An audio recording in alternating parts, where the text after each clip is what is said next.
Good morning students. आज मैं आप लोगों के लिए लेकर आया हूँ कुछ न्यूमेरिकल्स और साथ में relation between edge length and radius of particle. तो पहला न्यूमेरिकल है, calculate the chemical formula if particle is present at corner and 2/3 of face of cube. Means हमें केमिकल फार्मूला पता करना है जब पार्टिकल आपके क्यूब के कॉर्नर में और 2/3 ऑफ फेस में प्रेजेंट हो। हम जानते हैं कि हमारे पास क्यूब में 8 कॉर्नर होते हैं और इसमें मेंशन नहीं किया है कितने कॉर्नर में प्रेजेंट होगा। इसका मतलब जितने कॉर्नर हैं सभी कॉर्नर में पार्टिकल प्रेजेंट होगा। लेकिन फेस आप जानते हैं कि केवल 6 फेस होते हैं और उन फेसेस में केवल 2/3 में आपके पार्टिकल प्रेजेंट है। तो 6 का 2/3 होता है 4। मीन्स केवल 4 फेसेस में आपके पार्टिकल प्रेजेंट है। केवल 4 फेसेस में आपके पार्टिकल प्रेजेंट है। अब ये जानते हैं आप, मान लेते हैं, सोल्यूशन कर लेते हैं कि let the particle A is present at corner and be present at face. हम लोग जो पार्टिकल प्रेजेंट है कॉर्नर में उसको नाम देते हैं ए और फेस में जो प्रेजेंट है उसको नाम देते हैं B. So total number of particle present at corner, that is 1/8 into 8। हम ये जानते हैं कि जो पार्टिकल कॉर्नर में प्रेजेंट होता है उसका कंट्रीब्यूशन किसी भी क्यूबिक यूनिट सेल में केवल 1/8 होता है। 1/8 होता है। तो जब 8 कॉर्नर हैं तो टोटल नंबर ऑफ पार्टिकल जो प्रेजेंट होंगे due to the contribution of all corners, that is equals to 1/8 into 8 equals to 1।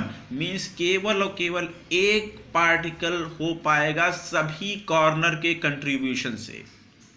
Okay, now second, total number of particle present at face. आप ये जानते हैं 6 फेस होते हैं, लेकिन एक फेस में किसी भी फेस में प्रेजेंट पार्टिकल का कंट्रीब्यूशन क्यूबिक यूनिट सेल में केवल हाफ होता है। केवल हाफ होता है। Means 2/3 into 1/2 into 6, that is equal to 2। Only 2 particle present at faces. So chemical formula is AB2। So that chemical formula is AB2। It is very simple to calculate the chemical formula with the help of particle given at corner, face, edge and whatever. Okay, now second question is, find the chemical formula if particle present at corner 1/3 of face and half of edges। Okay, तो इसके लिए भी हम लोग solution करते हैं। इसमें भी हम लोग मान लेते हैं कि हमारे पास जो पार्टिकल है उसको जो कॉर्नर में प्रेजेंट है उसको ए मान लेते हैं, बी मान लेते हैं फेस में और सी मान लेते हैं आपके एज में। सी मान लेते हैं एज में। तो जैसा हम लोग पहले करते आए हैं कि जो total number of particle present at corner में जो पार्टिकल प्रेजेंट होगा उसको 1/8 इंटू 8 मान लिया जाता है। आपके टोटल नंबर ऑफ पार्टिकल क्या होंगे? 8 कॉर्नर है, सभी का कंट्रीब्यूशन, हर पार्टिकल कंट्रीब्यूशन 1/8 होगा। तो टोटल नंबर ऑफ पार्टिकल क्या हो जाएंगे? 1/8 इंटू 8 इक्वल्स टू 1। उसी तरह फेस में आपका क्या हो जाएगा? Total number of particle present at face 1/3 faces में केवल पार्टिकल प्रेजेंट है, तो 1/3 फेसेस में पार्टिकल प्रेजेंट होने की वजह से 1/3 into 1/2 into 6 equals to 1। Means केवल एक पार्टिकल फेसेस के वजह से प्रेजेंट होगा। Now total number of particle present at edge. Total number of particle present at edge, आप ये जानते हैं किसी भी क्यूबिक यूनिट सेल में 12 एज होते हैं, 12 एजेस होते हैं और हर एज में प्रेजेंट पार्टिकल का जो कंट्रीब्यूशन होता है क्यूबिक यूनिट सेल में वो 1/4 होता है। मीन्स अगर total number of particle calculate करें एजेस की वजह से तो वो आता है 3। वो आता है 3। लेकिन हमारे पास यहाँ सभी एज में पार्टिकल प्रेजेंट नहीं है। हमारे पास यहाँ पर पार्टिकल केवल हाफ एजेस में प्रेजेंट हैं। मीन्स 12 के हाफ 6 एजेस में। So total number of particle that is equals to 1/2 into 1/4 into 12, that is equals to 3/2। Means केवल 3/2 particle, 1.5 particle present at edges. So chemical formula according to this calculation, ABC 3/2, ABC 3/2. लेकिन हम ये जानते हैं कि हमारे जो पार्टिकल होते हैं कभी भी फ्रैक्शनल नहीं लिखे जाते, केमिकल फार्मूला कभी भी फ्रैक्शनल नहीं लिखे जाते. तो हम लोग इसको इंटीजर में कन्वर्ट करेंगे. हमारे पास जो फार्मूला आएगा A2B2C3. This is our real chemical formula of this compound, A2B2 and C3. Okay, now हम लोग अब स्टडी करेंगे relation between edge length and radius of particle. Relation between edge length and radius of particle. सबसे पहले हमारे पास जो structure आता है सिंपल क्यूबिक का, जिसमें पार्टिकल हमारे प्रेजेंट होते हैं कॉर्नर्स में, जिसमें पार्टिकल हमारे प्रेजेंट होते हैं कॉर्नर्स में. तो आप इसको देख सकते हैं, जो पार्टिकल कॉर्नर में प्रेजेंट होते हैं वो एक दूसरे से बिल्कुल अटैच बना करके फिगर आउट किया जाता है, जैसा कि इस फिगर में दिया हुआ है, जिसमें एक आपका फेस का पूरा क्यूब का फेस दिया हुआ है, जिसमें पार्टिकल आपके केवल कॉर्नर्स में प्रेजेंट हैं. तो आप इसको देख सकते हैं कि जो स्क्वायर फिगर बना हुआ है, उस स्क्वायर फिगर का जो एज है उसको हम लोगों ने a माना है, और जो पार्टिकल है उसका रेडियस हम लोगों ने r मान रखा है. तो इसको आप देख के बड़े आसानी से बता सकते हैं कि a इक्वल्स टू 2r.